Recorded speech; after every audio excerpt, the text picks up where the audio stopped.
laws and commandments. I didn't come to abolish the law of Moses or the writings of the prophets. No, I came to accomplish their purpose. So the law is still there. The law is still there. It's 613 of them. But you got to understand what was going on at the time that the Old Testament, most of those laws and commandments are in Exodus and Leviticus. And those are some, have you ever read that? Man, there's stuff in there that I'm thinking, really? I don't understand them, but that's what I started praying about because I didn't understand. I didn't know what was going on. So I started praying about what was going on, and I talked to my pastor, and me and Carrie sat and talked, and the more that we talked, the more questions I had, and it just kept getting deeper and deeper. It was like going down a rabbit hole. But I think God's given it to me tonight, so we're gonna try it. So you got to understand, when most of these were written, the Israelites were coming out of captivity. They'd been in captivity for 400 years in a pagan country. Not anything that believed in God. They were a pagan country.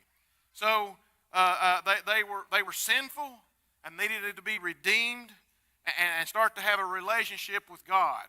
They had separated themselves from God through sin because they had been in a pagan country, and they had pagan practices and had religions that was not godly. So some laws had to come down. But my thing is how do we as Christians pick and choose from all these laws which are still real and which are no longer pertinent to us anymore? How do we do that? I mean, we can't just say, well, you know what? I like this one. I don't really like that one. That one's good. We can't do that. We have to have something that we base on why we're saying this no longer applies or this is still wholeheartedly in truth. One of the misconceptions I've heard people say is, I read the Bible literally. I read the Bible literally. Well, if you read the Bible literally, I'm going to offend you right now because you can't read the Bible literally. If you do, we need to talk. Because even in one part of the Bible, it says, Jesus says, I'm the gate.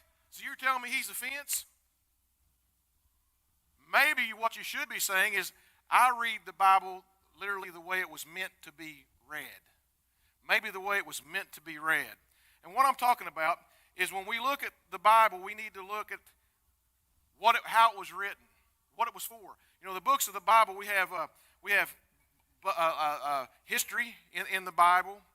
We have poetry in the Bible. We have training. We have teaching. We have apocalyptic chapters and books in the Bible. We have all kinds of things, and we need to look at the Bible and consider who wrote the book, who are they writing it to, and what was going on at that time. You know, it tells me, and I've said this many times, is sometimes Christians they think they're at Burger King. They think they get it their way. Well, I'm going to have this right here, but I don't want this, and I'm going to take this right here. This ain't Burger King. You don't get it your way. This is what God says. So we got to take it for what it is, and we got to look at what's really going on. So how do we translate the Old Testament, the old laws, and what's important, and how do we understand it, and what's true, and what should we consider following, and what don't we follow? We can't automatically say, I'm not going to follow any of it, and we can't automatically say, I'm going to follow all of it, because that's not the way it was written. See, right now probably somebody's going, this guy's lost his mind. Hang with me, I promise. I'm going to bring this home. You have to discern what the particular, if a law was for a particular time or if it was timeless. That's basically the two type of laws that we're looking at. Is something for a particular time and reason, or was it a timeless law? There's basically three types of laws in the Old Testament. And the first one is what we call ceremonial law.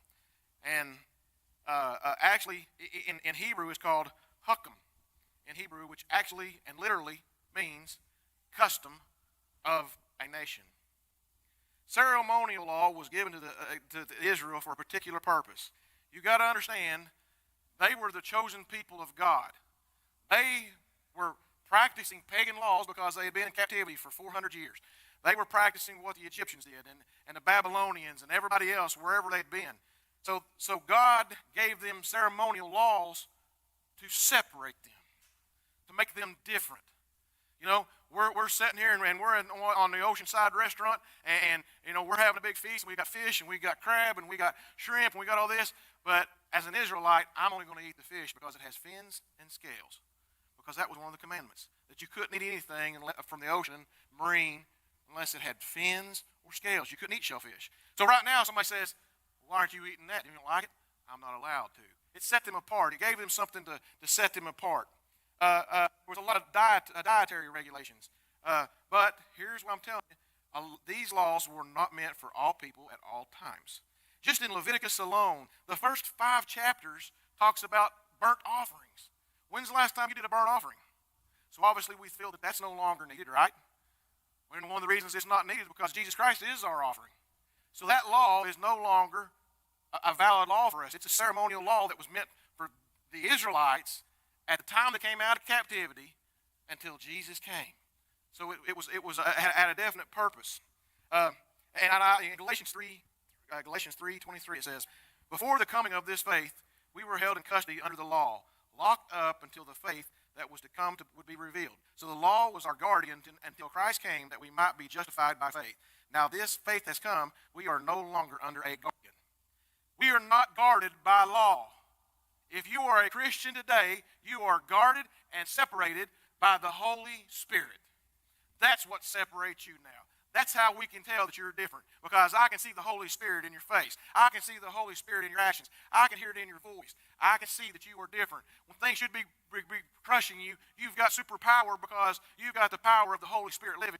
We don't need to set ourselves apart by what we eat or how we comb our hair or anything like that. We've got the Holy Spirit. That's ceremonial.